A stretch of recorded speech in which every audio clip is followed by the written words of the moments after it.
Just make sure All I'm on right. there. What up? What up? We got a dynasty startup mock draft for you guys. 12 team, full PPR, Superflex, rookies included. Draft is already full. If you want to be in future drafts, obviously join the Discord down below. We got some snipers out here, man. Leo LeBron, Spicy Hot, Metzger, Daddy Flex God Tried. You guys are in like every single one of these that we do. You must have some noties on for those Discord drops for sure. Spicy Hot's asking the rules if you want to just tell them there. We got Colin in the chat. What up? Notification Gang, Brock, Classic, Jeffrey, Ayo, what's good? Leonardo says, let's go. Can't wait for the NFL draft. More live streams this year. Fuck yeah. We will be, having some drinks, watching the NFL draft like we did last year. And actually, people who are members of our Tone Setter tier on Patreon are able to pop into the live stream when their team's on the clock and stuff like that. So AJ, James, Caleb, Flet, all the guys that are on our Tone Setter tier can do that as well if they want to. And then we got Michael's comment made me laugh because what I thought the Eagles must be watching FSE because they are acquiring the liquid draft capital in 2023. Hey, they know know what's good.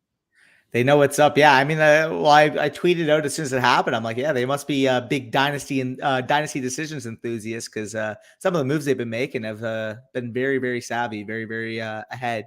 And just in general, I mean, having first this year, a couple first next year. I mean, realistically, you give Hurts that one chance. If he isn't that guy by the end of this year, guess what? You have the capital to be able to move up for a Stroud. And vice versa. If Hurts ends up proving to be the guy, guess what? Now you can go all in on 2023, add, some of the top talent, some of the, loaded class type of talents that are available next year. Like the Eagles are in a good spot as much as I don't want to admit it as a Cowboys fan.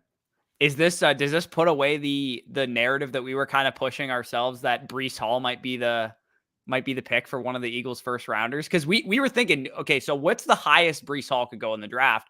And we're like, is there an outside shot that Philly drafts him in one of their first round picks? I don't know if it would happen now, but I still think it was a possibility. By the way, before it happens, make sure to mute the sleeper thing so we don't hear the wow. Yeah, that's a good point. I still think it's maybe a semi possibility pending the board because again, other than Miles Sanders, Kenneth Gainwell, Boston Scott, they don't have that lead back, especially with what they've shown with Miles Sanders.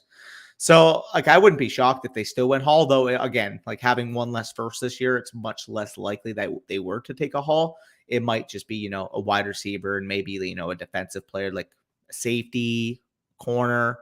This is a very, very good defensive draft. So I wouldn't be shocked if, they spent one on wide receiver and then kind of spread that resource to their defensive side of the ball. But either way, yeah, we're about to start. Let's randomize the draft order here, get the draft started. We got Corey in here. I believe he asked when was our next live stream. Well, I guess we're having it now. Will the Jets grab a wide receiver in free agency? Free agency, no. I think if they're going to go after a wide receiver, it'll be Metcalf, AJ Brown, Terry McLaurin, Deebo Samuel via trade. And then if they don't get one of those guys, or if they can't get one of those guys, they'll probably just draft a guy at 10 or in the second round. So that's probably what I think the Jets will do at wide receiver. I doubt they're going to be like, we didn't get, AJ Brown or one of these guys. We're just going to settle and, sign who's even out there right now. Will Fuller. I don't think they're going to do anything like that. I think they're going to go big or go home. Yep, for sure. I'm just going to make sure they know in the chat that it is indeed 1.5 tight end premium. I'm sure if you guys are watching the stream, you would have heard me say that anyways. But yeah, it is a 1.5 tight end premium. So, if Kyle Pitts is in the, decision point, he may be just further up that for you now because of the format. But either way, what's up, Jen? Just wanted to get your thoughts on some trades I made this week. One quarterback traded CH for 112, then traded 112 in a late sec. That is you absolutely took. You basically turned CEH in a 2023 second for an early first. I mean, they must not know how draft picks work and what I was bored and I'm a Texas fan, so I was very excited today. Or the other day randomly, and I just woke up and I started watching Bijan Robinson highlights. Dude, as good as Breece Hall is, they're not even in the same category. I don't even think. I don't even think they're in the same stratosphere of prospect. For who? For Bijan Robinson versus Breece Hall. Oh, well, you were watching. Okay, yeah, no, I was watching Bijan. I was gonna put out a mini thread of Bijan highlights because this dude is huge, athletic, and is a plus receiver out of the backfield, not just can catch the ball, a plus receiver. Yeah, for sure. But we're back on the clock here. We see Allen, Mahomes, and Taylor go first three off the board, and I mean, thank you. Tried. Obviously, I love the player in Jonathan Taylor, but there is no chance at three I would be passing on Justin Herbert, baby. Like that's locked and loaded for me. And now you're on the clock, and I kind of have an idea where you're going, but I'll let you tell the crowd. Do you think I'm going Lamar Jackson? Is that where Of you think course I'm you going? are. Yeah, I There's no other probably was going to choice. go Lamar Jackson. I just wanted to see if you knew. Yeah, like I mean, with this pick, you do probably have to consider Kyle Pitts in a tight end premium. Oh, you 'Cause definitely. I Yeah. can't take Kyle Pitts over like the guys like Lamar or Kyler. To be honest, I'd be fine with this pick. So yeah, I'll take Lamar Jackson there. Definitely solid. Let's get it, Jeffrey. What's up? Yes, sir. Discord note, he's always on. I didn't see the Discord message. Yo, what's up? What's up, Gator? What's good? Nate, is this a Patreon only Discord? No, it is not a No. Patreon only Discord. It's Uh, our regular Discord. We don't actually have a Patreon only Discord. I'll check to make sure all the permissions and everything are up to par. But it's weird Chicken because permission. Sorry. maybe a couple of the channels are still locked. I'll make sure that's not an issue anymore. But yeah, hopefully hopefully you can get in the next one. Do it. Okay, which thread on Discord? Yeah, okay, that's probably the issue then. Probably that specific channel might have been locked. Well, he might have certain channels muted too, because you can do that. I'm pretty sure you can mute like specific channels. So if you, I don't know, somebody was spamming in the channel the one day, maybe you just like muted it and forgot about it. But anyway, That could be the case how do we too. get into these mocks in the future? We kind of just described it, or described how you can get in. Just be in the Discord. We usually just drop them in there. Typically, we like to give first priority to like our tone setters. This time we forgot to. We just threw it in the Discord right away, and you guys were on it. But like I said, these guys are quick. I mean, like Daddy Flex God was in here in like 0.5 seconds. Like we dropped the link, and he was in here like within a second. Same with Spicy Hot and Tried and all the guys that are always in here, Judoyo and stuff. Just traded Zeke and Terrace Marshall for a 2023 first and second in a one quarterback league. Tried so hard to deal him away. Yeah, like I mean, can't get much better than that. Getting Zeke off your roster and also adding in some draft capital and getting rid of a face planner. That's always a smart move to make. And that's why we love face planners, right? Because there is going to be people in your leagues that still love Terrace Marshall and still love Rondell Moore and still love De'Ami Brown. It's like, because we love De'Ami Brown. So I kind of still have a soft spot for him too, but they're great. They're great trade chips because you can package them with a Zeke, who is your clear motive of this trade was to get Zeke off of your roster, and Zeke obviously no longer on your team, and you able to ship him off because of the Terrace Marshall edition. Super team just auto pick twice in a row, but he got some decent pieces there. So For sure. And I'll just quickly say sorry for those that were watching the stream that just kind of see me open my Discord. I'm used to Corey kind of sharing a screen now because I mean it was flip flopped earlier. But either way, we're back showing the sleeper board. We do have a couple comments. Mock draft channel. Yeah. he reminds me of Dalvin Cook, man. That's who he reminds me of. I think like as a prospect, he's even better, to be honest. Well, I think he's a better athlete than Dalvin Cook, but like they remind me a lot of each other. I think they look pretty similar out there. Contact balance, elusiveness, receiving ability, they look pretty good. I'm gonna update my app and see. Yeah, and if not, hopefully we can get everything resolved for you as soon as possible if it's an issue on our end. Yeah. Go join up, Gator. Go join up. Yeah, Gator. It's totally free. You can message us on there whenever you need. Like, obviously, don't spam us. But what we answer our Discord messages, I like make sure to do them weekly. That's usually how people give us some dynasty decisions submissions as well. So yeah, like our Discord is literally linked in the description of this video, and it is 100% free to join. We usually are a little bit more active in there in the summer when I'm like driving up to my cottage. I usually make sure to do some like Q&As and stuff like that. But if regardless, you're going to have access to us directly through the Discord DMs, and you can, talk to other, people that are well-informed fantasy players as well. For sure. And damn, I was hoping Andrews would fall, though. I think I also was hoping Andrews would fall to me there. I'm looking. So on the board right now, it's my highest wide receiver, I believe, is CeeDee Lamb at the moment. At tight end, I'm probably not going to go for an older tight end here. I want to maintain my flexibility, which is something we, talk about a lot. I'm actually... Oh man, Jalen Hurts is kind of intriguing here. I'm not even going to lie. I am starting to get a little bit higher on Jalen Hurts than I think a lot of people expect me to be on, because we weren't in on Jalen Hurts last year. But I saw kind of what I needed to see this past year, and I just have like I'm going to just do this. I have a pure like rushing quarterback like centric team here. I really like that. Maybe you don't want to spend that early of a pick on Jalen Hurts because of the job security issue and stuff like that, but I mean, in the early third round, you're like I can't take Justin Fields over Jalen Hurts. I can't do it. I know he has better draft capital invested in him, but I saw more to Jalen Hurts last year than I saw to Justin Fields. And more importantly, I saw Jalen Hurts be the best fantasy quarterback in the league last year for a stretch of time.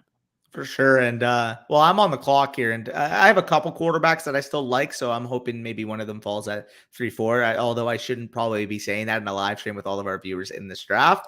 But I do see kind of an interesting dilemma at running back, McCaffrey or Hall. And I tweeted about this, but I'm going to take the 20.8-year-old at this point. I'm going to take Brees Hall. 209 is probably about appropriate value for the 101 this year, in my opinion. And I still have a couple quarterbacks I would hope would fall back to me. The biggest decision here would be, a Hall versus one of those receivers like, Lamb, Higgins and stuff. But at this current point, given the hype, given the expected draft capital, given the profile, I do think that Bryce Hall is worth an end of the second round type of pick. Did you call him Bryce Hall? Brees Hall. Yeah, the TikToker, Are we drafting YouTubers out here? Amen.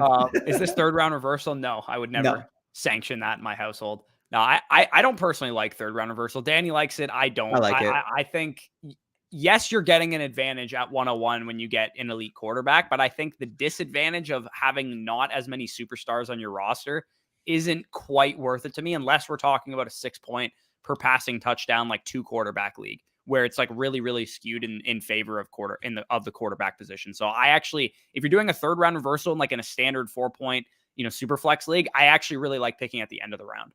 Yeah, no, in a third round reversal, a little sneak peek, but me and Ron were talking about it, and our favorite type of area in third round reversals is like that 8, 9, 10 area where you're guaranteed, one of the elite quarterbacks. So you even like the end of the round for third round reversal. In third round reversal, I do. But the thing is that the advantage of that pick in a third round reversal, in my opinion, is less than if you get the 101 and you could start your draft with, let's just say hypothetically, Josh Allen, Brees Hall had fell, and maybe Jalen Waddle or Higgins. That. Like it's ludicrous that you can get the best overall player in Dynasty, one of the untouchables, and then still be able to beat, like, for example, Judoyo is probably already the favorite to win this year if this was a real league. He goes Josh Allen, Cooper Kupp, and Austin Eckler. Like, if you're talking about just a straight win now team, like that's like up there with any type of combination you can have.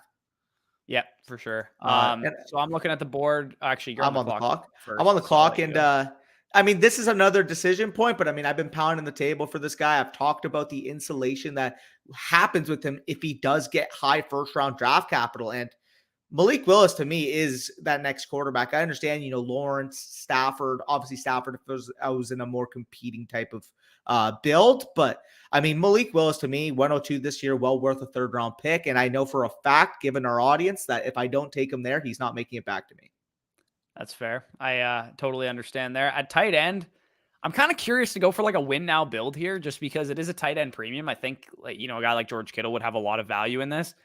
I don't think I'm going to. I think I am going to go with like more of a win now build though, and I'm actually going to take Tyreek Hill here, and I'm going to go with him. I think I still think he's very, very valuable. Maybe you don't want to go, Tyreek Hill over some of these other young guys like Jalen Waddle or like DK Metcalf. But if you're going for a win now build, again, it's impossible for us to try and compare these assets. They're totally different things. They accomplish completely different goals that you have for your team. If you're Danny's team, it makes zero sense to take Tyreek Hill with one of your picks because you have a rookie running back, a rookie quarterback, and a 24-year-old quarterback. It doesn't make any sense. But I have 2 quarterbacks that are probably in their primes of their value right now, especially with Jalen Hurts potentially having some job security question marks. I think it's, a position that I would like to go, try and compete. And maybe you don't like that, pigeonholing yourself that early, and that's fair. You could have gone with Brees Hall at my pick or CeeDee Lamb at my second round pick and then swung back around and grabbed Jalen Waddle, and you'd be maybe in a better position. But I'm noticing a lot of people going with, a rebuilding type of strategy. So I'm going to try and zig a little bit. Yeah, no, I definitely feel you there. I'll get through a couple comments because obviously there's a little wait between when we pick, but it's not third round reverse. Obviously went over. You should show the photo with the cigar again. Oh yeah, you like that photo, eh? I can't really zoom in right now, but yeah, it's a quality picture. I'm not gonna lie. I was definitely having a good time. Yeah, Bijan can do everything legit. Closest thing to a Saquon level prospect, in my opinion. Yeah, I think he's the best running back prospects in Saquon Barkley, personally, at least from what I've seen so far. I haven't, watched his tape in depth or anything like that, but just watching, I watched every Texas game this year. I'm definitely going to be watching every Texas game. this coming season. He looks like a superstar level, like top 10 overall pick type of running back prospect. For sure. So we actually got a super chat quickly here from Jared. Appreciate that. He says, I own Dobbins and Gus. DaCosta said today that they may draft a running back in the second or third round. What do you think? I mean, it's tough at this point. Again, I'm still more than fine, obviously, with J.K. Dobbins, because I do think that from a talent standpoint, from an efficiency standpoint, like he's still going to be the lead back there, regardless of who they take. Though with Gus Edwards on the flip side, if you try to sell him anyways, like, what are you even going to get offered at this point? Like maybe a mid 3?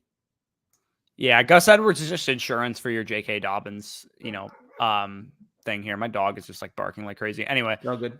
Yeah. So for me, I don't personally believe that they're going to do that. I don't think the running back talent in this draft class is worthy of it's because like when they drafted J.K. Dobbins, they didn't want to draft him. They kind of talked about like he fell to us. Like we weren't expecting him to be here. So they drafted him because they had probably a first round grade on the guy. So I don't think that they're going to just like be like, oh, the best player available on the board come our third round pick is a running back, because I don't think this class is very good. Maybe if Isaiah Spiller falls to them in like the third round, they're like, hey, maybe we had, second round grade on this guy. But it's possible that they address the running back position on day 3 to give themselves some insurance, because their running back core is, coming off of, both of them are coming off of major injuries. It's possible, but I personally don't think they're going to spend a day 2 pick on a draft on a running back. Yep. Yeah, no, I absolutely agree with that. Where do we leave off here? Is there a Metcalf type receiver in this rookie draft? In terms of maybe potential, like I can see, maybe skill set wise, I would say Pickens has the closest skill set to what Metcalf brings. Same with Christian Watson too. I'm thinking of it in more so of like a production standpoint, because like archetype wise, yeah, probably Pickens, but from a production standpoint, like the guys that I figure, let's just say Metcalf's like a mid to late wide receiver 1 type in terms of production. Like I think, Burks, London, Wilson all have that type of ceiling in their arsenal, if you will. Like if I would say if you're just looking, like if you mean a Metcalf type of receiver is in like a superstar young receiver prospect talent, I think London, Burks, and Wilson all have that kind of potential. I swear to God, if Leo LeBron snipes me here, I know who it is, and I know he's not going to make it to me, so I'm sad. I don't think you're going to pick the same player. I know who it is. So it has to be your guy. Is it? Oh, okay. I told you I was going for more of like a win now type of build. So I go with Devontae Adams there in the 4th round. I have, 2 of the best receivers in fantasy with 2 of the best quarterbacks in fantasy. I think I should be able to, fill out my team with some running back talent in the middle part of the draft. And again, you guys probably aren't used to us, doing this type of strategy, but I'm showing you how I would operate, because I'm sure you've seen a number of mock drafts where we're just taking young guy after young guy after young guy. I figured what I'm doing. Yeah, and this is why you do mock drafts, right? Because if I get to the end of the draft, I'm like, I hate this fucking team. This team is terrible. It's going to last 1 year and then fall apart. Then maybe I don't do this draft in a real thing, and I go with the more value insulated type of picks that Danny is kind of doing right now. For sure, and the quarterback board is pretty interesting right now. Oh, Zach Wilson did go. Fuck. Yeah, he did. That's how's RL going for you right now? Yo, so basically, I was in RL the other day, and I ended up like queuing against a guy that had like Metzger in his name, and I just like DM'd him. I'm like, wait, is that you? Like, did I just play you? And he's like, nah, I don't even have the game downloaded. So True. Yeah, I just let him. Yep. Traded Gallup, Fuller, and a 4th for the 112, 309, and a 2023 3rd. Feel confident that Dallas is getting Burks this year.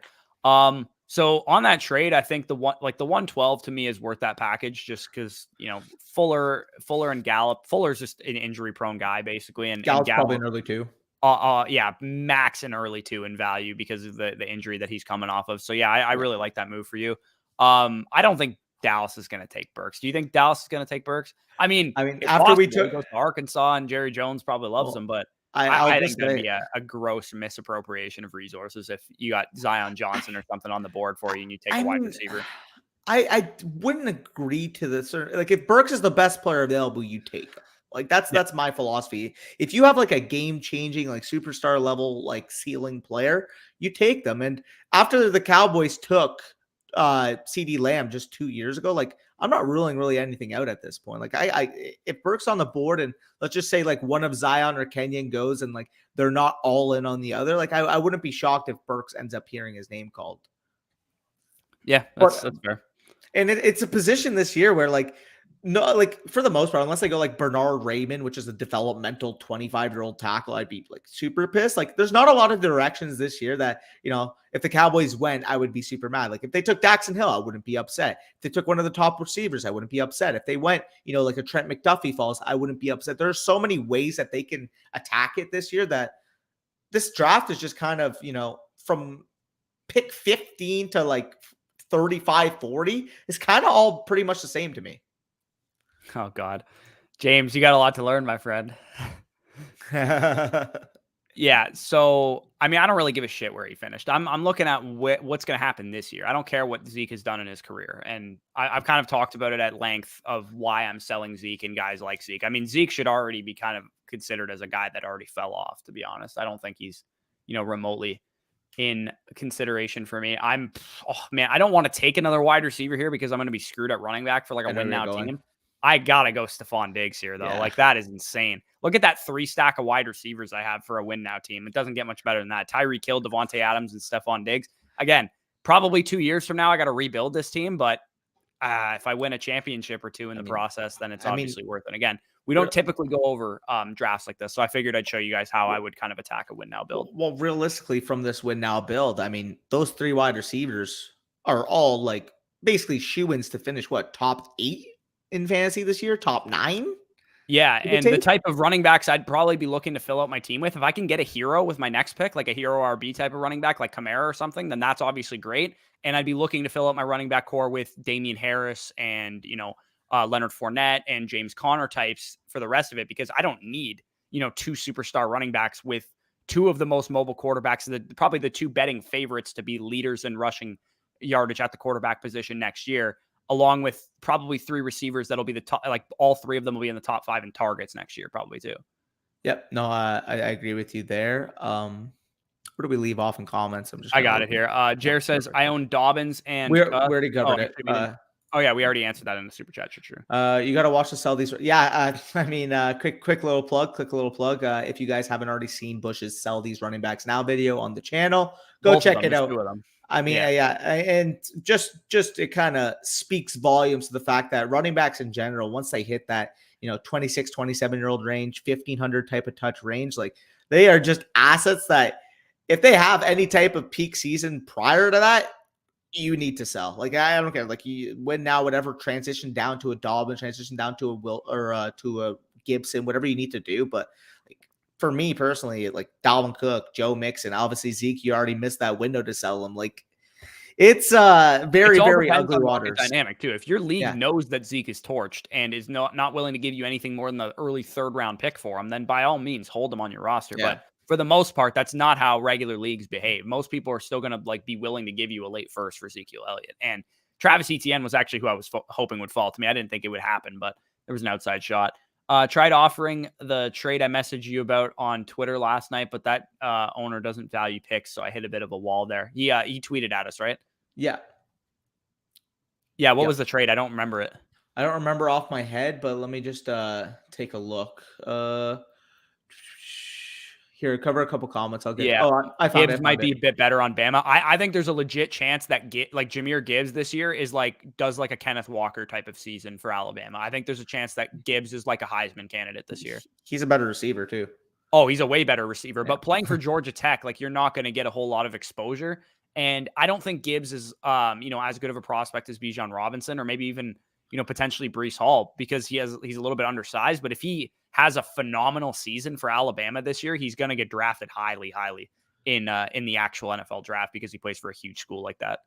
Yep, fully. Also, I seen a couple comments in the sleeper chat about Elijah Moore. I mean, plain and simple, this is a guy at a stretch last year where he was a top 10 wide receiver and was garnering 8, 9, 10 targets a game at certain points. So I completely disagree with the fact that he doesn't quote unquote have the upside of some of the other guys there. Yeah.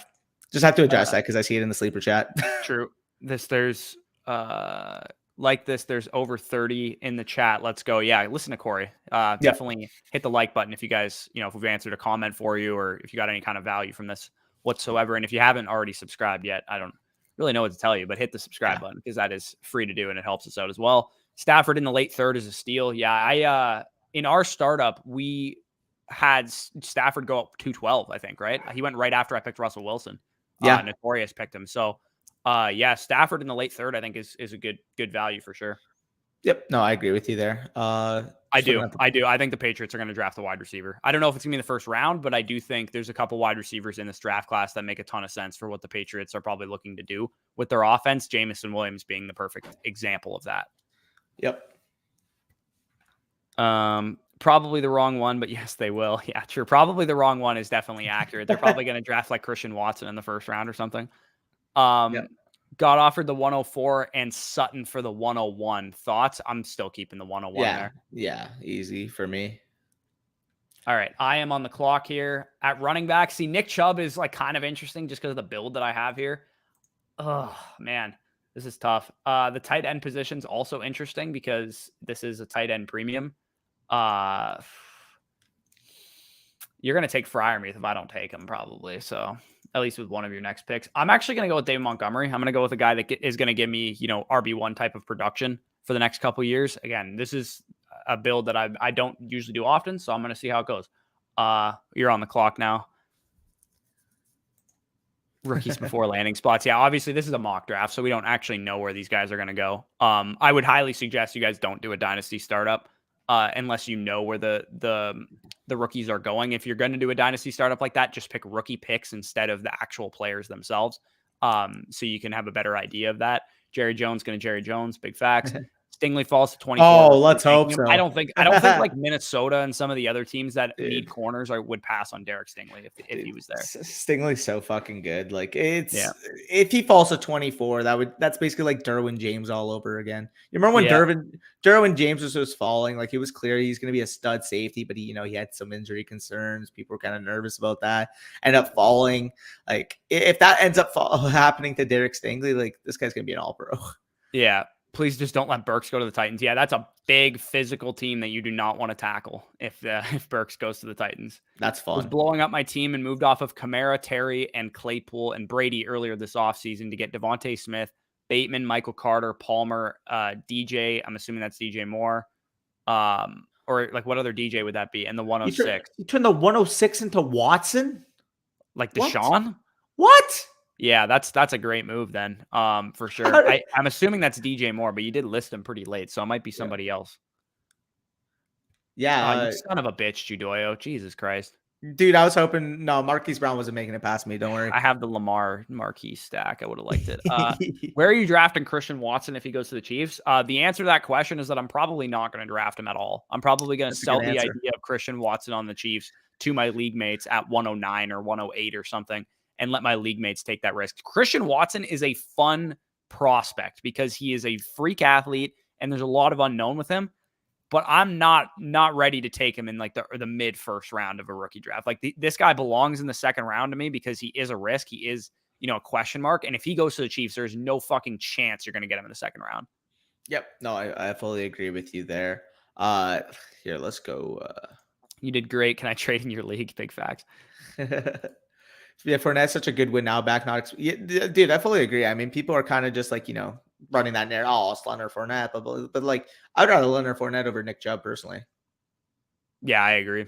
Maybe that's not common. Maybe people are like, well, like how? But like Leonard Fournette's going to catch passes. Leonard Fournette's going to be insulated in a top 5-6 type of offense for the next 3 years. With these backs, you can really only project 1 year anyway. Yeah. Of great production. So yeah, I'll take Fournette over Zeke for the next couple of years. I was saying Chubb. Chubb. But I'm back on the clock here, and this is just egregious. Like, how is Kirk Cousins falling to the 7th round? I'm just going to snag that up and not think twice about it. Again, another guy that is always falling in drafts. I can't believe sense. Mac Jones is on the board at 7.5. I still can't believe that. I am not a huge Mac Jones guy. I think Mac Jones is a better dynasty prospect than Tua, though, and he went the 5th round. I would probably slightly lean Tua, but that Mac Jones is going to hold down his starting job a year from now, 2 years from now, than what Tua is going to do. And I trust the New England Patriots to be able to eventually build a good offense around him. Is Mac Jones ever going to be a top 12 fantasy quarterback? I don't know. Maybe not, but he's still a great quarterback 3 to have. And I got him at an absurd value in our league. The startup that we did, I got him in like the 10th round or something. It was like insane. No way. It was really late. I got to look where I got in our best ball. Absurd. It couldn't have been much later than the 7th, I gotta bro. look. I gotta I'm look right telling now you. because it was like I remember when I tweeted it out, like where I got Mac Jones. Someone was like, "How the hell did you get Mac Jones there?" Let me see. Well, I mean, I still think where you got him right now is a good value, to be Oh honest. yeah, for sure. Like, like if You can get a 23-year-old quarterback in the 7th round that showed more really than from an NFL perspective than most of these QBs did. you know I what's think it's a huge value. I don't think I don't think Matt Corral should be going ahead of Mac Jones. As much as I like Matt Corral, I there's no chance I would take him over Mac Jones. let me actually go back because you took him in the. I was looking at the wrong league. Uh, I swear you got well in our startup last year. You got him at the freaking 706, and you got him in the 705 in this draft. Let me just see. Yeah, I You got got it. you got him at the 708. 708, yeah. So either way, still a great value. I Yeah. don't think he should be going among the likes of the dudes that I got him around. So Well, like um the only ones on this board right now that I personally would rather would be like Cousins and Tannehill, which is why I went Cousins. But I mean, I fucking fully agree that Mac Jones at that point is a really good value. yep. What do you And we're not consider even not big on him. expensive? Do you mean for Zeke? I don't remember exactly what the question was. Bernie, Yeah. if you want to elaborate. I have a win now team. I'm trying to send Michael Carter for Fournette. Yeah, I would make that move if you have a win now team for sure. I don't think Michael Carter has much more long term appeal than Leonard Fournette does, to be honest. And there's a chance that pre NFL draft, this is the most expensive you're going to be able to sell Michael Carter for, because if they draft Kenneth Walker in the 2nd round, Michael Carter's value tanks from a late first type of value to a late 2nd type of value at best. Yep. No, I agree with you there. Zeke was traded in my league for 2 1s this offseason. That's Oh what my the god. bro. Ew. That's Yeah, that's nasty. fair. Darius Geis is making a comeback. I'll believe it when I see it. What are your thoughts on Amari No. with Watson? Good bump. No. From a dynasty perspective, I think Amari Cooper definitely has more appeal than he had before, but I'm But like, probably going to see and try and gauge what his value is among your league, because Amari Cooper hasn't been a guy that is, well, you know, carried a huge target share, and I actually can't stand you, Souther. The fact that you just took Leonard Fournette irritates me. bro, I don't understand like why is this viewed as like such a big fucking deal for his value? Like realistically, what's the difference between Amari Cooper on Cleveland and Amari Cooper on Dallas? Like, yeah, he's the number one, but that team also inherently passes the ball less. We'll see what happens in terms of philosophy with Watson being there, but like I don't expect a huge 600 attempt type of season coming from the Browns.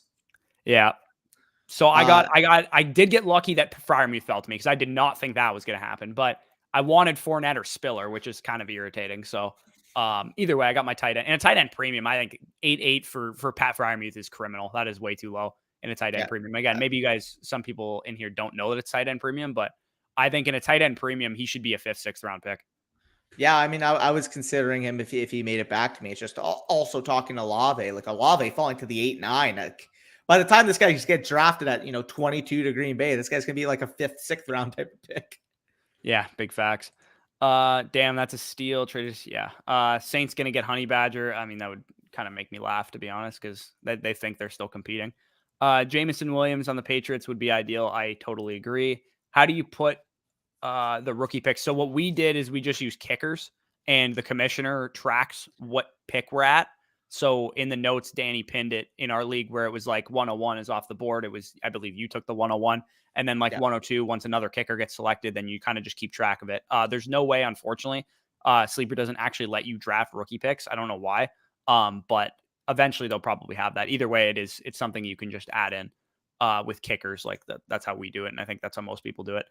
David Montgomery at 608. That's a steal. I agree, man. I don't think David Montgomery should be going really any later. You could make the argument next year that David Montgomery is going to be better than Dalvin Cook from a redraft perspective, not even just like dynasty, because he's got a couple of years of age on him too. So I don't think that David Montgomery should be going anywhere, later than the Camaras and Derrick Henry types, because yeah, they might be a little better in the short term, but I think Montgomery has shown he's been a really solid, RB1 type of fantasy back, and he's younger than those guys. Speaking of showing an elite ceiling, like again, I have a young build, but if you think I'm passing on 904 Michael Thomas, I'm You like, I'm piece of just shit, not. dude. You I'm fucking not. piece of Well, shit. like you guys are gonna let me get Michael Thomas in the 9th round. I You're a get it. The kid, dude.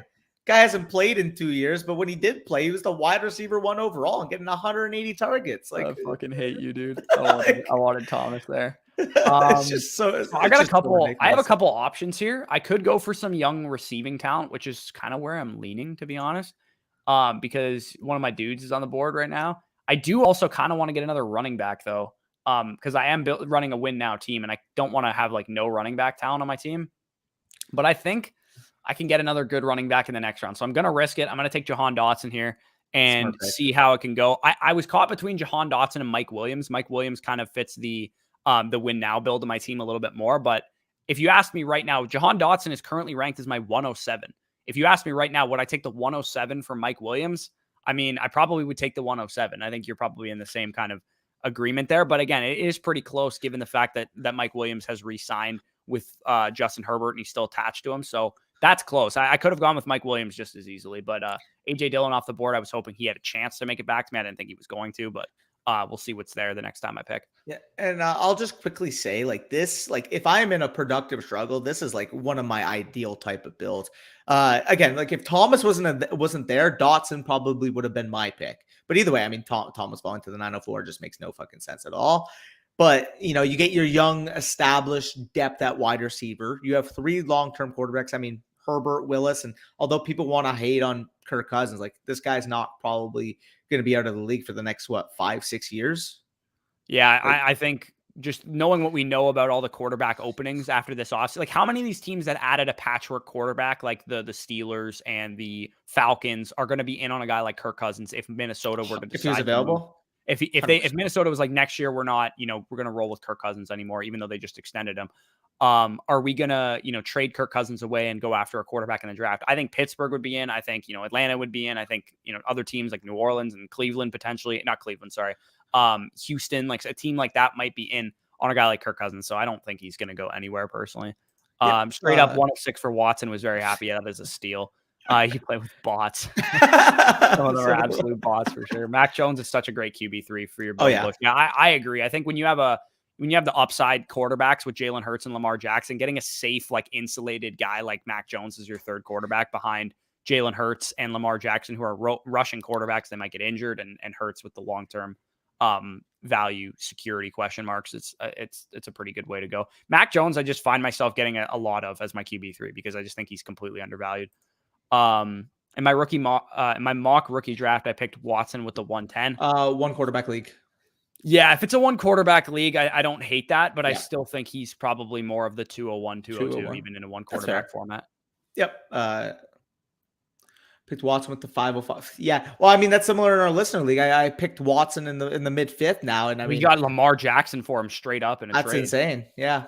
I'm assuming that was recent that happened, but either way, yeah, give me Lamar. Like, I don't care. Like, even if this Watson to Cleveland thing works out in the most like positive way possible, I still can't envision a world where he outscores Lamar Jackson. Like, I just can't see it. So Lamar Jackson, yeah, the most criminally underrated quarterback in fantasy asset in the league. Like, it's not even close in my opinion. I think he's by far the most like he gets so much hate. It's insane. I saw somebody say that Malik Willis was like the best rushing threat quarterback to come out since Michael Vick. I'm like, did everybody forget about Lamar Jackson, the guy that literally won a Heisman Trophy and was a way better prospect than Malik Willis?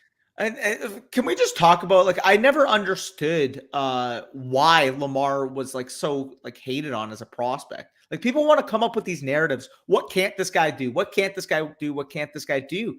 At the end of the day, you trust your coaching staff to be able to work on the flaws of certain players. Lamar Jackson, his ability in space, his ability as a runner, his ability as he's a way better passer than Malik Willis. It's not even close. And I saw people being like, his arm talent's better. Like, Malik Willis's arm talent's better. I'm like, no, it isn't. Like, it's not. It's never been that. So, and nobody is talking about Malik Willis switching positions. Like, I don't understand why Lamar got so much hate. I really don't know why people hate on him. Anyway, Dotson Bush to it. Yeah, let's go. If the Panthers pick it, I'm going to be on suicide watch. Dude, I feel for Panthers fans. If you guys take Kenny Pickett, god damn it, Daddy FlexCon. Why you auto picking running backs that I wanted? All right. I said I was going to do it. I mean, I got my RB2, my win now RB2 is on the board here. James Conner. I mean, I might as well go with him.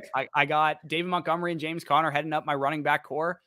My receiving core is absolutely lethal with Tyreek Hill and Devontae Adams and Stephon Diggs, Jahan Dotson waiting in the wings. So, I mean, this team's looking pretty good. And I somehow managed to steal Pat Fryermuth at the 8-8. This is a win now build that I really like. Like, I don't typically like going win now in startups, but if it can work out like this for me, this is the type of position I'm looking to be in for sure.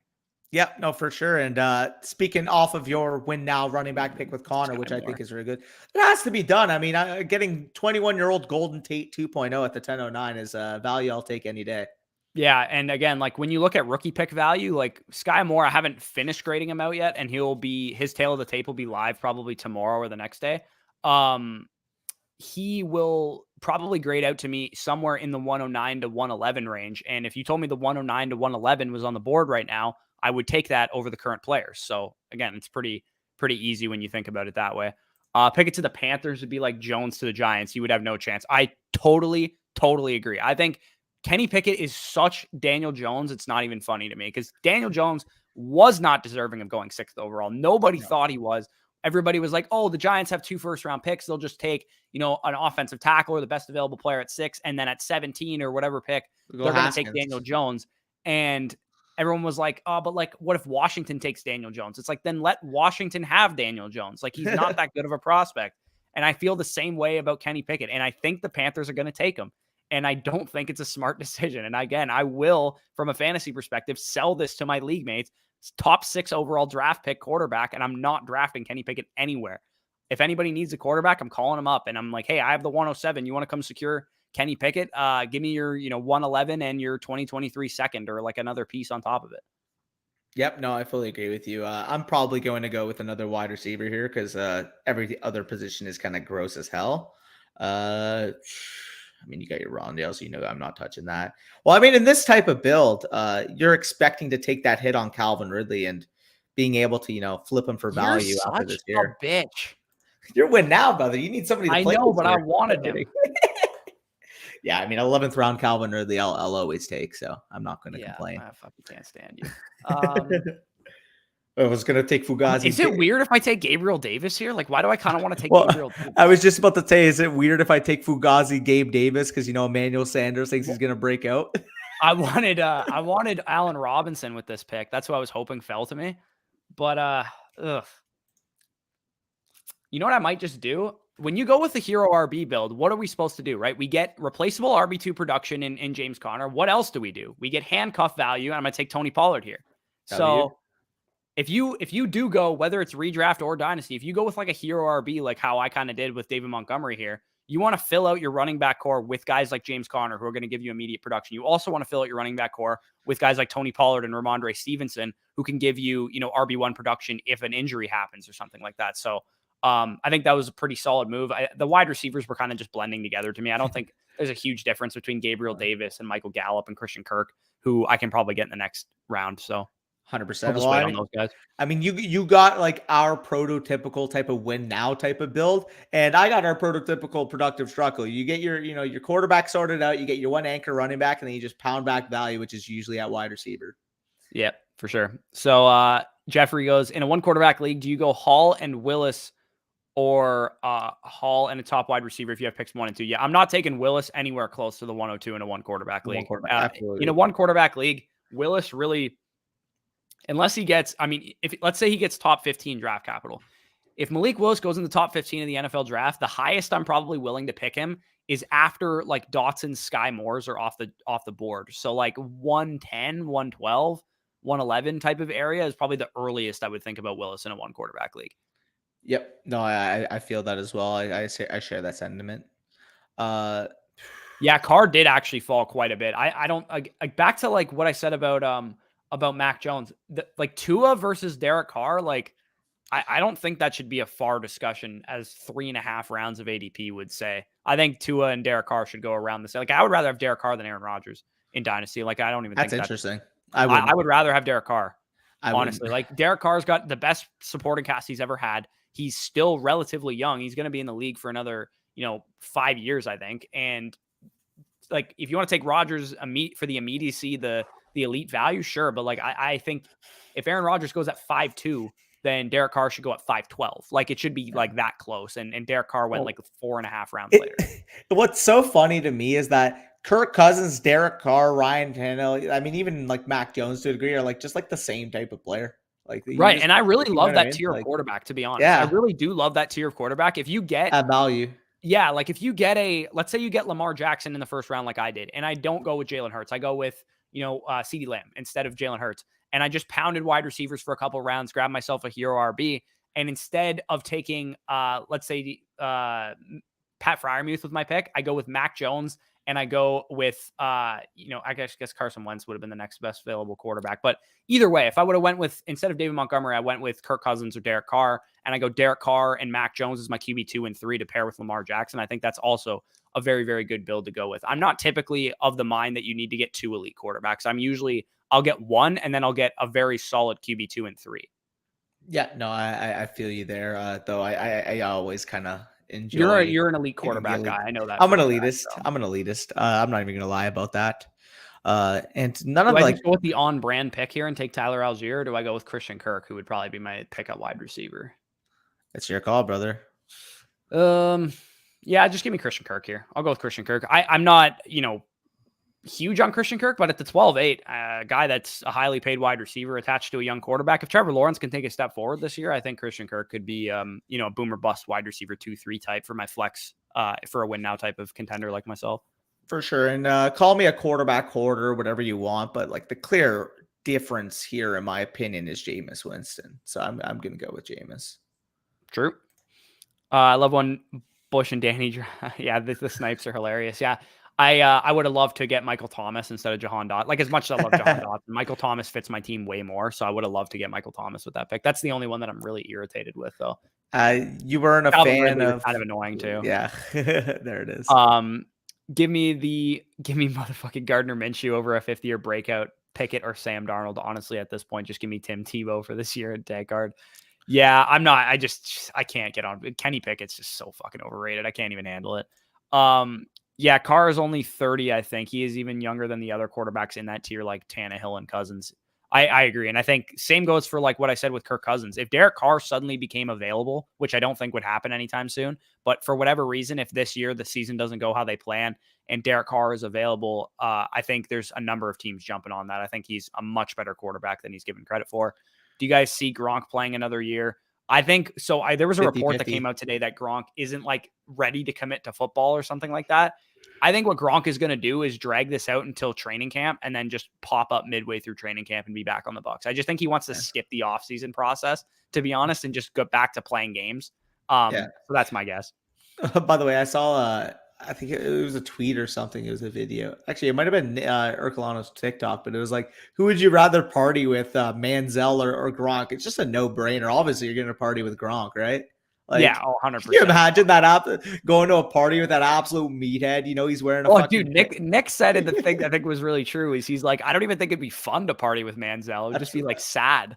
It'd be, oh yeah, no, I agree. Well, with Gronk, he's like your classic frat bro. He's gonna show up in a tank, probably, do a couple. He's literally just like partying with Steve will do it, buddy. It's so fucking jokes. But yeah, just gotta unleash. Yeah, Brock says an interesting question here. Would you have considered Brady over Pollard? He'd probably be elite for one more year. I would have if I didn't have Hurts and Lamar. So if I had went with, like I said, if I go with Breece Hall at the 2-8 instead of Jalen Hurts, and I get back to this point, Mac Jones is my QB2 or something like that, and I can grab Brady, and pass him off to mini Brady after 1 year or 2 years of elite production, however long Brady plays. I think that's a fine strategy if you're going for a win now, because you're going to get a top 6 quarterback in fantasy this year in Tom Brady, and that's pretty undeniable in my opinion. Yeah. So the fact that you can get him, midway through the 11th round or at the end of the 11th round where he went, if you want to just rent that 1 year of production for a win now contender, I don't think it's a bad strategy whatsoever. I was going to ask you, in terms of like, if you were to trade for Brady, like what is the relative rookie compensation that you would appropriate to him? Probably like a early to mid second rounder if you're a win now contender. But I don't think most people would be willing to give that up. I think if you're selling Brady, the most you're going to get for him is probably a mid second round pick. But I think he's worth an early second round pick to a team that is on the brink of winning. I feel that. Spot on about Gronk. Jeff said, Oh, can someone please take Baker from the Browns already? I need the drama to be oh over with. yeah. Hey, we'll take once you guys cut him, because I think that's how it's going to end. I don't think that the Browns are going to get a trade partner. I think they're going to have to cut him. I will take Baker as the backup for Brady in Tampa Bay, personally. Yep. Spot on about Gronk. Yes, sir. I just like the Eagles. Yeah, I Oh, mean, yeah. dude, I'm with you. I very seldomly will I ever draft a New Yeah. Orleans Saint. Just The want only to. reason I'm willing to draft Michael Thomas is because he's at such an egregious discount that I'm okay doing it. But when he was like in his prime value wide receiver 1 overall in fantasy, I would not touch the dude. Yeah, I feel you. I also a little shout out. Corey's a Cowboys fan as well, so True. there you go. Could be a Giants fan. No, I know him. He's a Corey's fan. Oh, he is a Cowboys fan. Yeah, So yeah. true. You'd be carrying Manziel. Yeah, Yeah, that's literally, fine. dude. Manziel would probably get into like some legal problems. He'd probably like punch a cop and be in the back of a squad car at 3 a.m. in the middle of New York. Like it would be a hectic situation. He'd just bring a lot of drama to the environment. Like Gronk is like just gonna Gronk smash like the Lombardi Trophy or something. Yeah. Like it'd be more fun. Well, if you partied with Manziel, his nose would be tickling all night. Yeah, big facts. Does Cameron Brate become a deep sleeper if Gronk doesn't come back with Godwin and Howard gone? I think Cameron Brate is completely washed. Well, I just don't think he's very good anymore. So I don't think he's a good sleeper. I think if you have him on your roster, that is the selling window for sure. If you can get any kind of value for him, I think they might address the tight end position in the draft or with a late free agent signing late in the process. But yeah, I think if Gronk was going to be gone, they would have made a move to address the tight end position potentially. Like they might have been in on a CJ Uzomah or a Tyler Conklin or somebody like that. But they didn't do that. So I'm assuming that Gronk is just going to be back like late in the summer. Yep. Did y'all? We haven't yet. We after we catch up at these next couple of comments, we might just kind of go over which teams we like from a structural standpoint. So, yeah. I'd like to review the other teams because we didn't really spend a lot of time going over them when they were drafting. I mean, there you go, Brock. I mean, validly so. You've watched Bush's sell these running backs now video, so you know ball. But either way, let's go through some of the teams. So we got Judoyo. Obviously, he mentioned in the chat he felt like he waited at quarterback 2 a little too long, which I would probably agree. If he had taken, a Cousins at that 7th round pick and maybe gotten a different running back than Nick Chubb later on, I would have really liked it. But I mean, overall, this is a clear win now team and one that's very well constructed. I would have definitely taken Brady with his build. The way his team is structured at the 11-1, instead of taking Robert Woods or something, I probably would have taken Tom Brady. Because then you have you go with Wentz and Brady, and you're probably good from that perspective. And then I probably might have even doubled back up and gone with somebody in like the 12th round if they were more like a Daniel Jones, just to give myself a little bit more potential at that position. But overall, I think he built out a pretty decent win now contender. Eckler, Saquon, Nick Chubb at running back, wide receivers obviously pretty solid with Robinson and Cooper Kupp and those guys. A lot of Rams there, our former Rams, I guess, in Robert Woods' case. Going on to let's cover our own teams here.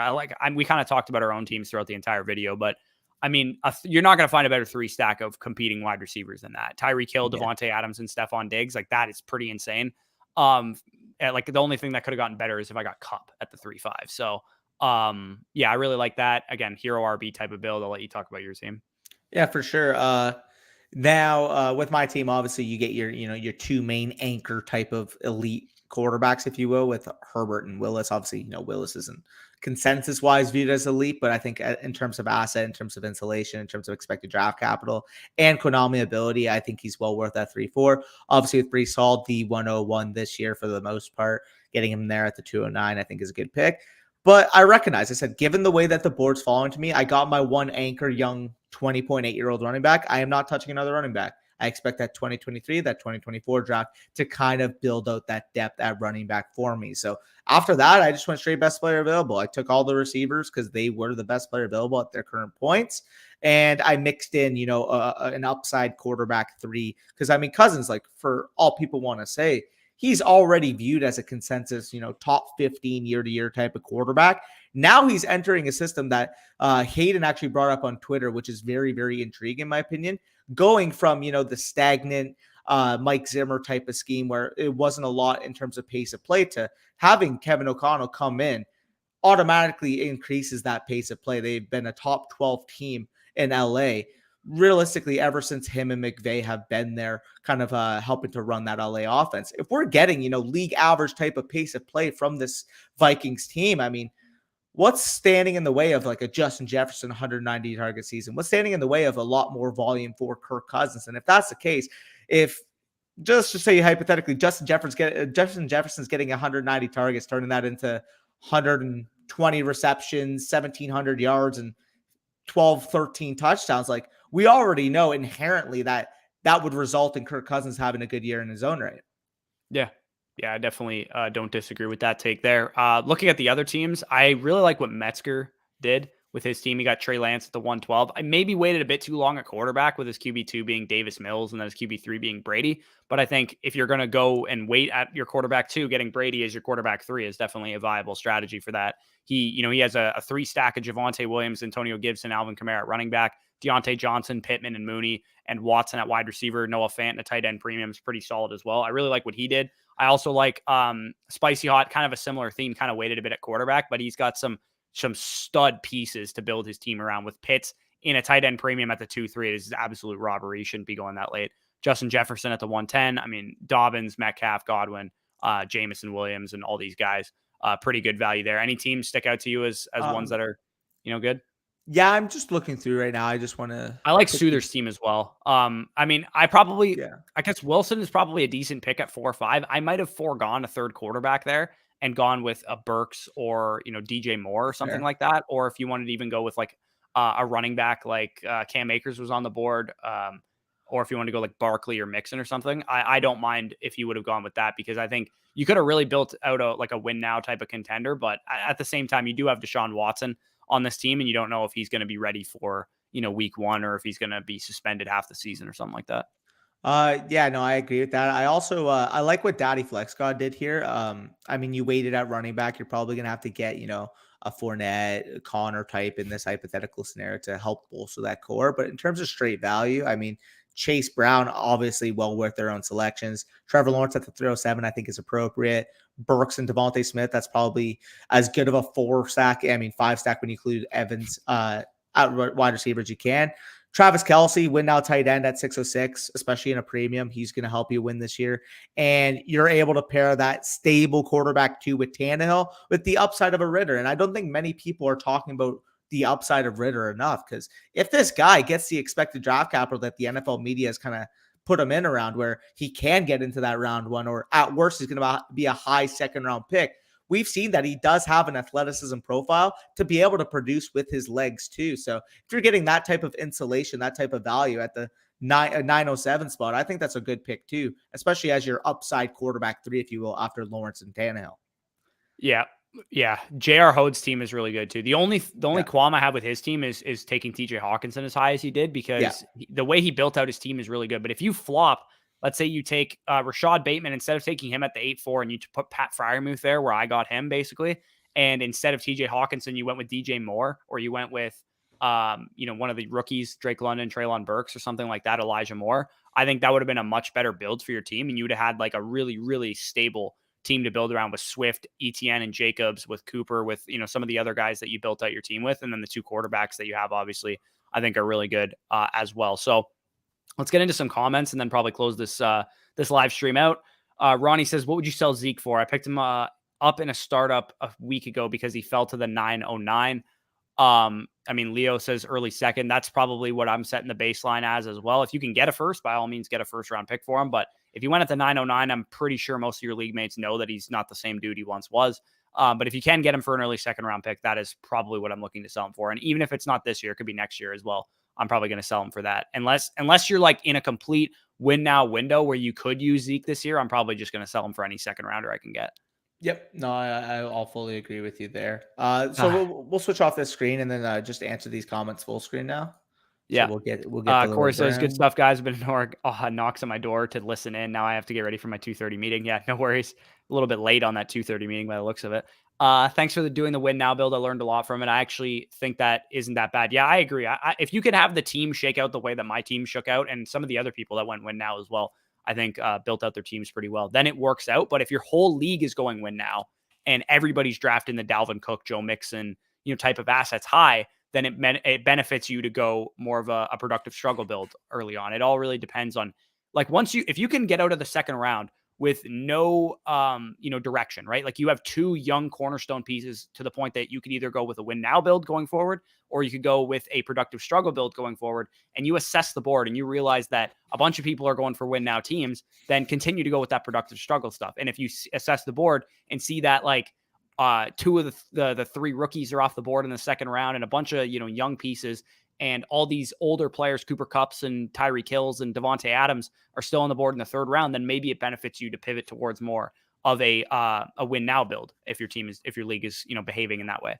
Yep. No, I fully agree. Again, and we talked about it on that video with Ron. You guys will see that coming up soon. But people like setting their strategy well in advance, and it's completely indicative, completely depending on your personal league micro market. Obviously we like talking about it from a macro perspective. That's it's basically more so applicable in a range of outcome setting, but in your personal league market, like if guys are going to overvalue guys like Mixon, Cook, like these older win now type pieces, that's going to change your strategy when you're on the clock. Like instead, like, for example, in more competitive, sharp leagues, that if you don't take Elijah Moore in like the fourth, fifth round, you're not going to get him. But maybe in more win now, casual centric leagues, a guy like that is more so a seventh round pick.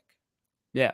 It is. It's completely. We have to speak from a macro perspective because we don't know your league dynamics, and we're making content YouTube videos for you guys. But if you can take our advice and take our stuff that we're talking about, and then bring it through the filter of your own league, then obviously that benefits you the most possible. So definitely like doing that.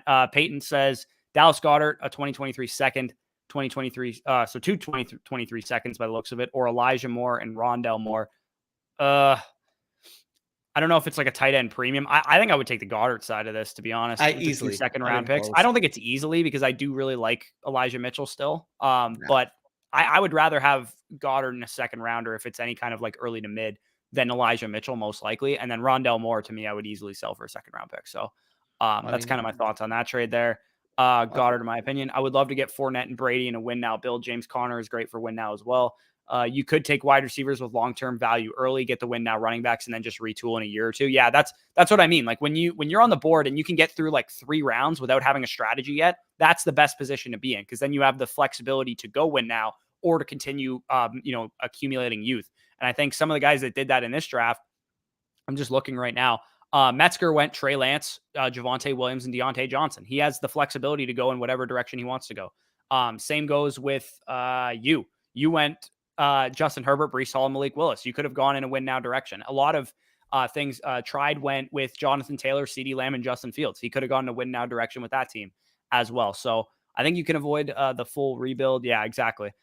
Is Elijah Moore's value dependent on whether or not the Jets draft a wide receiver in the top 10? I worry there won't be enough targets to go around if they do. So yes, his value is dependent on that because he will decrease in value if the Jets draft a wide receiver in the top 10. But does his fantasy output decrease that much? I don't think so. So once Elijah Moore, if they draft a wide receiver in the top 10, or if they trade for AJ Brown, or if they trade for DK Metcalf, that is the time to buy Elijah Moore, because he is going to see a pretty steep decline in his perceived value, in my opinion. Well, it's so clear to me. I mean, like, this guy has elite superstar type of ceiling, in my opinion. So if you can get, like, for example, I mean, the same thing was with kind of T Higgins last year. They brought in Jamar Chase. People were like, oh, you know what? Like, T Higgins, Jamar Chase, the alpha there, blah, blah, blah, blah. Like, T Higgins almost universally now is still regarded as like a top 8, top 10 at minimum wide receiver, and well worth a early to mid third round type of startup pick.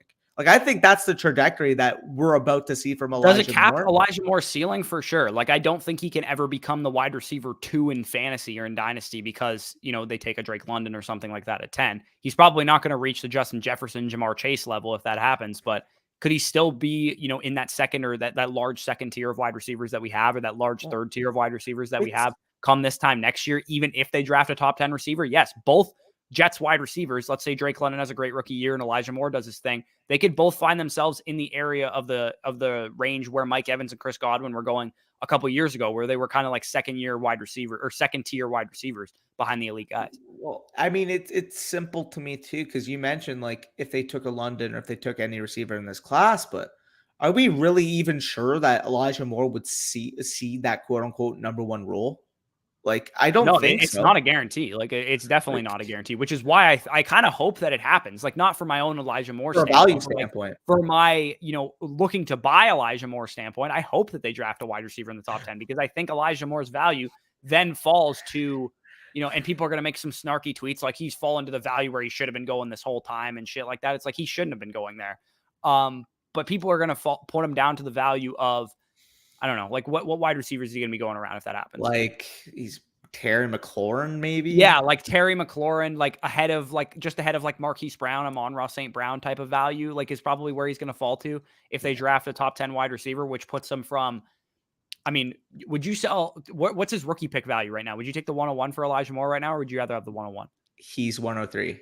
He's 103 for you? Okay, so The only ones you'd take are Brees Hall and Malik Willis. right. So then his perceived rookie pick value probably falls to like 105, 106 then in that scenario. Which it's funny because I know like a lot of people will prefer like, their top 2 or even top 3 receivers in this class. And like, yeah, sure. From a prospect standpoint, like you can say that because, Elijah Moore was an early second round pick, while these guys are probably going to get, top 20 draft capital. However, we saw a span of elite play from Elijah Moore already.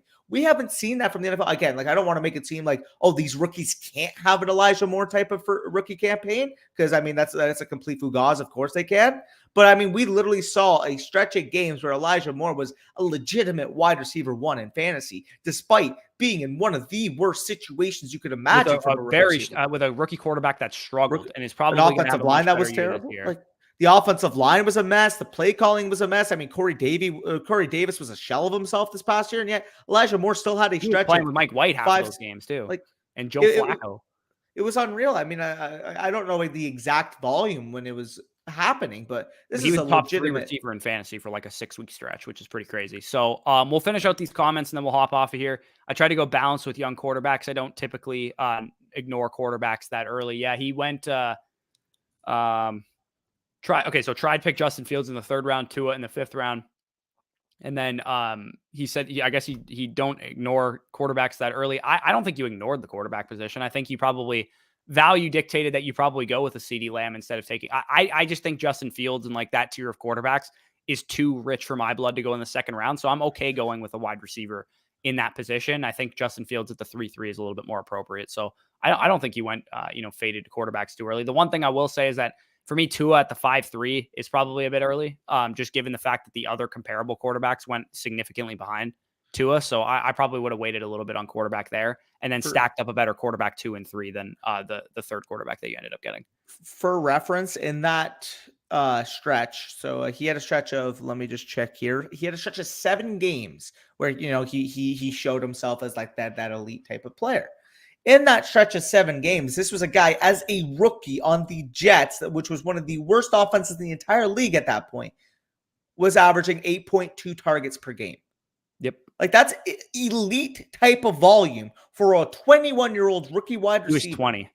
20 also, at the time. In the season, yeah. He would have just turned 22 then, correct? I mean, his birthday's probably in March. I think he's still 21, dude. He's pretty young. He just turned 22 March 27th. Yeah, okay. So I guess he was 21 in the season. Either way, Hudson says, what kind of trade value does Courtland Sutton have? If you're looking to sell him, I'm probably looking to get a top 6 rookie pick because I think you can at this point in time. Maybe.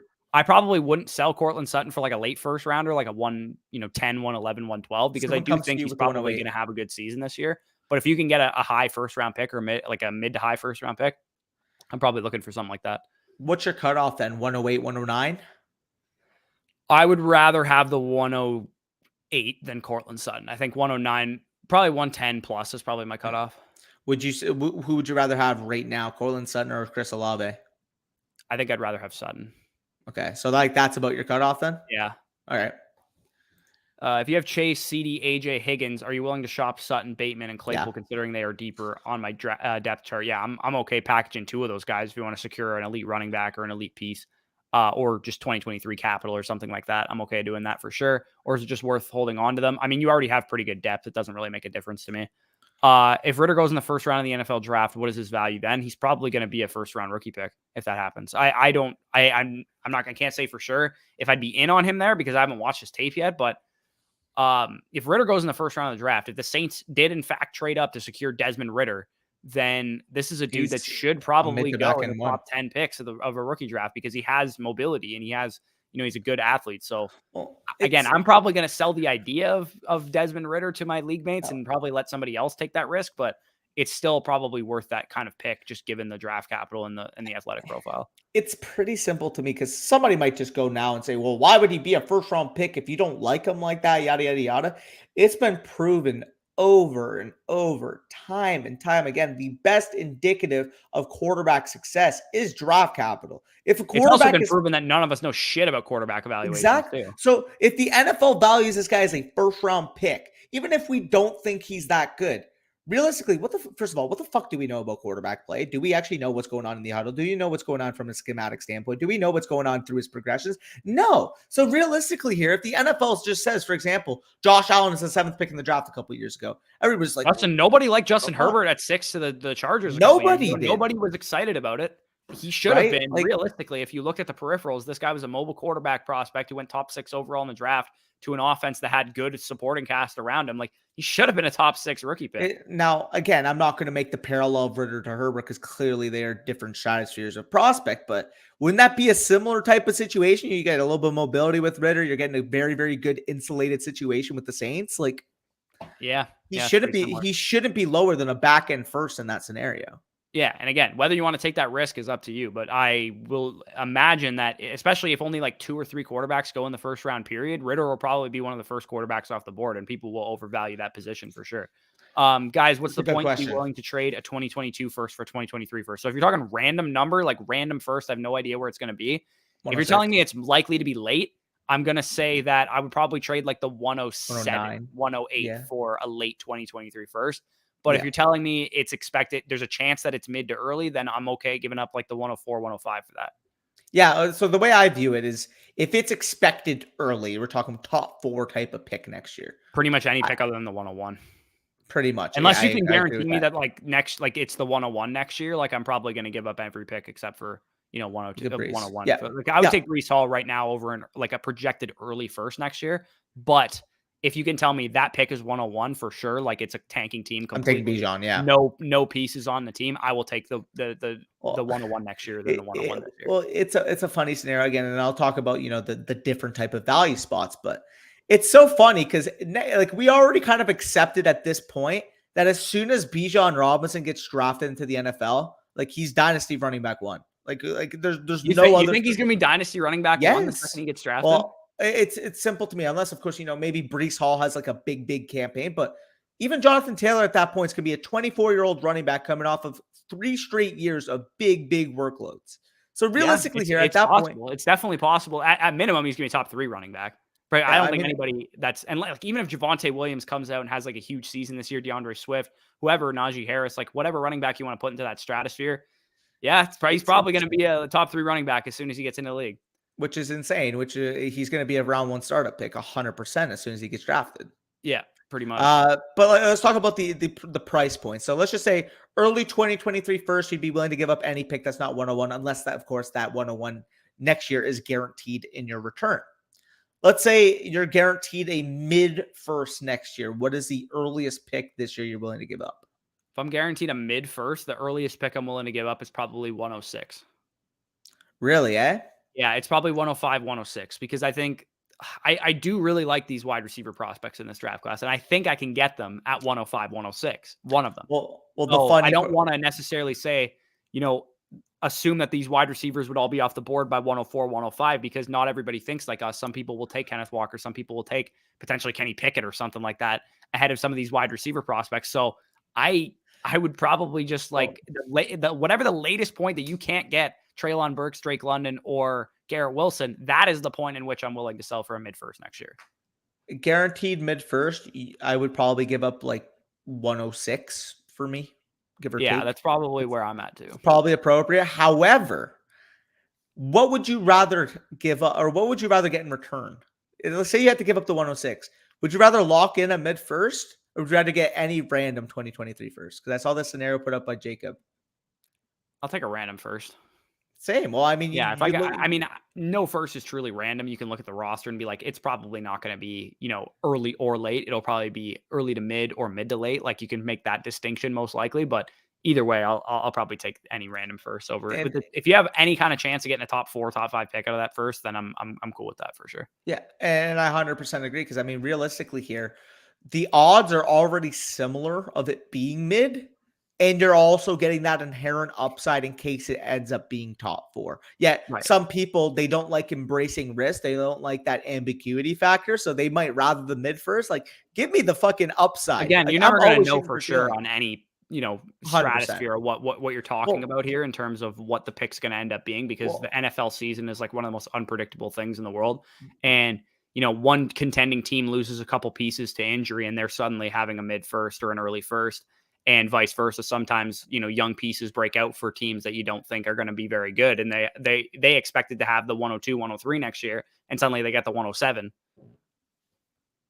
Well, let's just say this hypothetically. Say, this is never going to happen in your league, but let's just say hypothetically, no matter what the results were in that regular season, all 12 picks are put into a lottery. Let's say that's your random 2023 first. Yeah, then I'll take the random first over I because agree. I got a chance to 101 at that point. 100%. Yeah. So, I mean, and it just fully depends on the exponential growth of value as you get closer and closer to the top of your board versus, I mean, that mid first to late first. Like realistically, yeah, you'd rather the mid first, but if you have to go from, we'll say, Addison to Tucker, like, yeah, I'd rather have Addison, but I mean, if I have to take like, a Sean Tucker type, I'm fine with that. Yeah, yeah, and again, we're all kind of assuming that the 2023 class will be perfect and everything we dreamed of and stuff. But it's possible it's a little bit underwhelming by the time we actually dig into the tape of these players. And the draft isn't 10 players deep; it's only 6 players deep of elite prospects. But again, I would argue that there's like one elite prospect in this draft class, so it is a pretty big difference. Yep, I fully agree. So we actually just have Leo commenting left. Again, there's 50 people in there. If you guys have any comments, leave them down below. Otherwise, we'll probably wrap up within the next few minutes. But yeah, I mean, anything you want to talk about while we're waiting? No, I'm honestly just getting excited for the draft. I kind of wish, Oh, like, I dude. know why we have this lead up to the draft because they have to go on the top 30 visits in the like, they're still not pro days, but like, workouts that people are doing for teams and stuff. But I really wish they would just have the draft in early April because I feel like it's kind of unnecessary. This month that we have of just speculation and bullshit and smoke screens that happen. But at the same time, it is kind of a fun month, I find, because we're going to hear everything from fucking, Desmond Ritter's going in the first to Desmond Ritter's going undrafted. Like stuff like we're going to hear like that range of outcomes on some of these prospects. And we won't actually know what teams are thinking until, April 28th. So it's going to be very, very excited. Very, very exciting. Oh yeah, Can't wait for those live streams. That's how I found you guys last year. Have you only been around 1 year, Leo? It seems like you've been that's around great. longer than that. It seems like he's a true OG. I mean, I still remember way back when we had poop emojis and stuff on the thumbnails. There's some of you that have been following along for that long. I mean, Yeah, there is still a couple pro days. LSU's is tomorrow, I guess, and it's gonna Drake be London moved interesting. his to like the 15th of April or something like that. So yeah, there's still some stuff going on, but yeah, we're gonna head out of here, guys. Thanks for joining us. About an hour and 15 in or so. Check out the other videos on the channel. Danny kind of teased a video he did with Ron. That'll be coming out for you guys tomorrow, I believe. So make sure you stay tuned for that. Sky Moore Tale of the Tape should be coming out on Thursday as well. So peace out, guys. We'll talk to you soon.